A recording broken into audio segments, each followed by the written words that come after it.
So Aries, you're coming into the month really moving. There, this energy can be as literal as moving away from some type of abusive or unhealthy kind of relationship, that physically moving, or emotionally, intellectually moving space, because whatever you are leaving behind is no longer serving you. And your strength may be playing a big role in this right now, and you may not feel very strong. You may feel a little bit weak, and you may feel like this has beat you up a bit, but you are very, very focused on this coming to an end, and not only it coming to an end, but being able to rebirth it in the way in which you would like. Every end is followed by a beginning. The darkest nights, the sun still comes up. Like, you're very focused on, okay, I've had enough of whatever this is, and I need to make a change. I need to put this behind me, literally, and move my ass forward. And you have the Magician coming in from a past card. So this may very well be you really focused in on manifesting the life that you want, being actively engaged in practicing of the law of attraction, if you will, thinking better thoughts, being honest with yourself, utilizing your assets properly to move yourself in the direction you want to go. And you are really, like, the Death card couldn't be more straightforward. You want this over with, whatever this is. And in your strength area, we have the Eight of Swords. So typically this card is seen as very like self-limiting, or not being aware of what's around you, and kind of closing in on yourself and closing your eyes and and if I don't move and if I don't know it's there, then I can't get hurt, and I'm just going to stand here and I'm going to be still. As a strength, it may be very good for you right now to be careful, to not limit yourself, but to be aware of your limitations, is how I'm reading this right now. To be aware. And I hate telling people to set limits on yourself, because I don't like that. I don't really want to tell you to set limits, but just be consciously aware of your thought patterns right now, because a lot of this is these are her thoughts, and these are all the negative things and all the things she set up around her to keep her enclosed there. So she doesn't know if they're really there or not. That's just what she's imagining under her blindfold. So as a strength, this is, use your thought powers right now.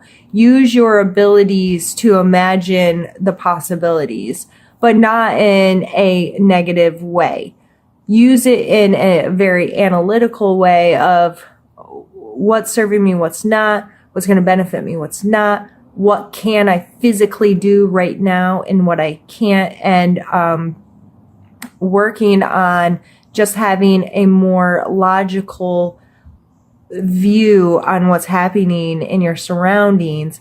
And then we're followed by the Moon card here. And the Moon card is one of my favorite cards. It comes out a lot in my readings. It's a big, like, healing moon, tarot. So this is kind of an upcoming energy for you. This is something you need to be aware of in May. That this card can really speak of your intuition and knowing what's right for yourself. It can also speak of different viewpoints and perspectives, because what shows in the day does not show at night, and vice versa. And how things appear under those two different lights are different. And what are the shadows? And this can really speak to the shadows within yourself.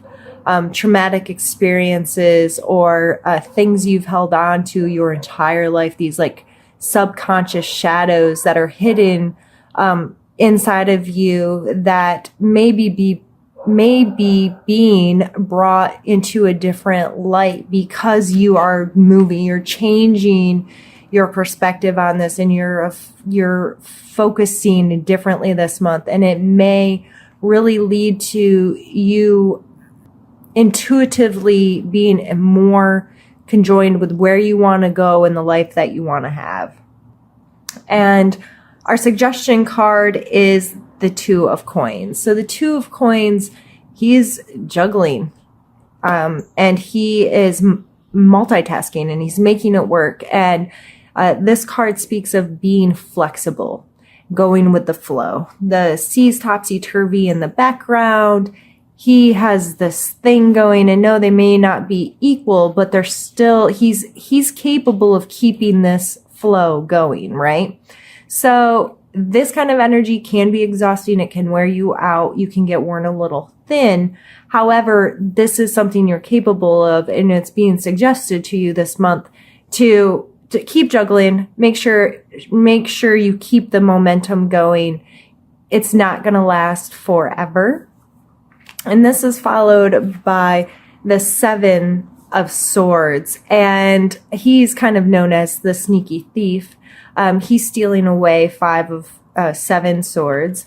And this card, this is in your need to know area. So either both sides of the coin, maybe you need to take care of yourself first right now. You need to be self-serving.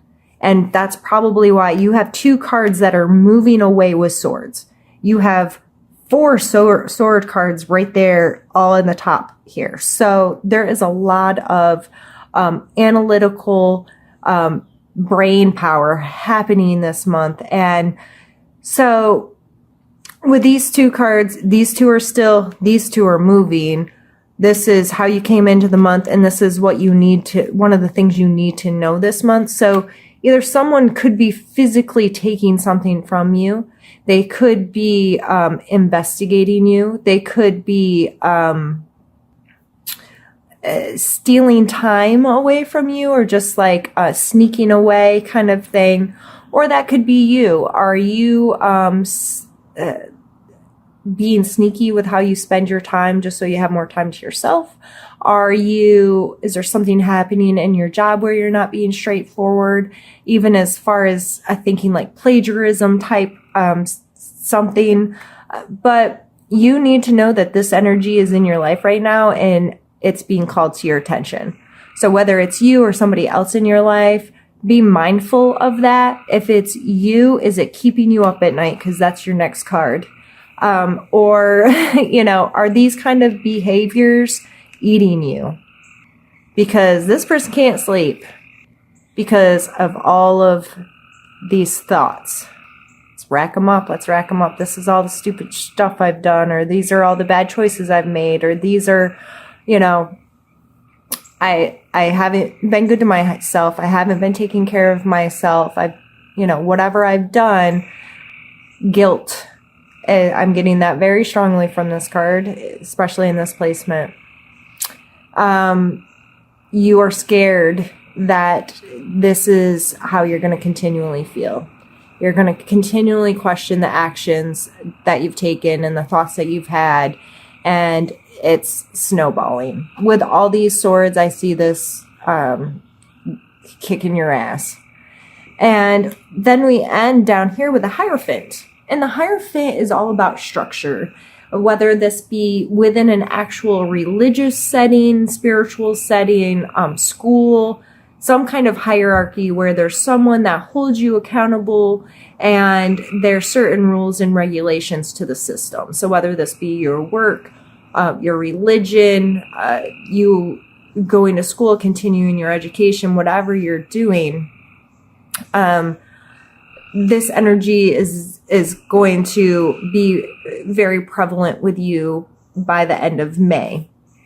So I believe that's calling to your attention to if this stuff is really keeping you up at night, if you have committed behaviors that you feel guilt or shame over, you may very well need to spend some time structuring your life so you can work through dealing with yourself. You may very well need to seek some counsel of some sort, whether it be a friend, a professional, self-help book, whatever works for you. But that just pulls you into accountability with yourself, pulls you into some kind of structure that's going to help teach you how to better deal with this stuff. This is some heavy things. And I really get a strong feeling that, for a lot of you, it's this reevaluation of your relationships and where and how you spend your time. And you might be willing to leave it all. You're just ready to walk away from it and it be done. And you don't feel strong and you don't feel safe and you don't feel like you know what you need to know.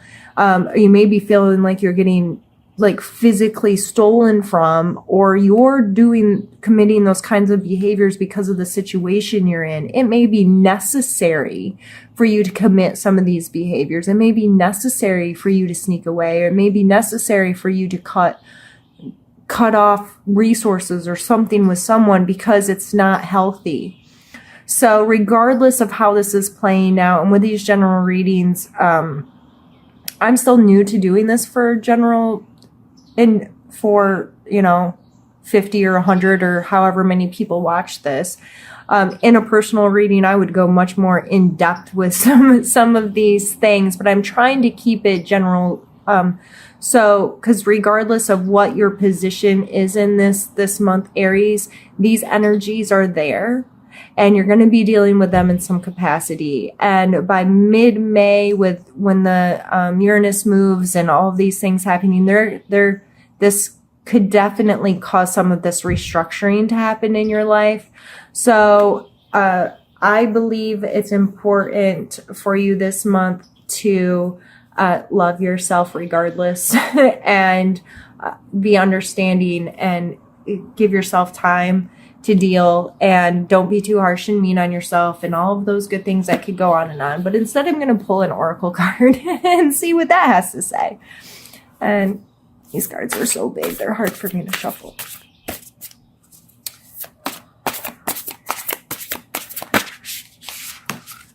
I guess it's that one. Open your heart.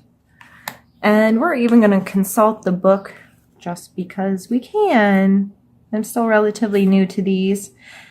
The truth of our world, nature, and environment is love. This is eternal love that makes no demands, has no expectations, and does not place limits or conditions on us. There is an opportunity for each and every person to experience love at this deepest level if they are willing to be open. Love can and will flow into your hearts, but only if you allow it.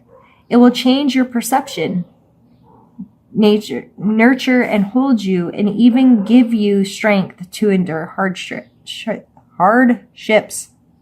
Take a moment, open your heart, and allow love to bring you joy, serenity, renewed energy, passion, and total unrelenting happiness. Well, how freaking beautiful is that? So, I think that is a beautiful card to get right now, just to remind you that it is there. Where you're at currently may not feel like this at all, but that doesn't mean it'll never be. That doesn't mean that it can't come into your life. Especially with the Magician coming up in your past. Like, I think you know that you can create the life you want, that you have a conscious role in manifesting in your life. But that doesn't mean that it's always easy, and it doesn't mean that the path from A to Z is a straight, smooth path. Like, coming to terms with some of this stuff and dealing with it is not comfortable, typically. But if you're in a constant reminder that love is there, it's around us all the time, we can share really awesome relationships with people that are just going to help us, overall in our life. Like, I think that's kind of the point of us being here, is to experience that beautiful unconditional love. And it's really, really sad when we don't allow ourselves to do that. So, yeah, this was heavy. Yeah, but that's okay. And a kid just tried to interrupt me. They got themselves.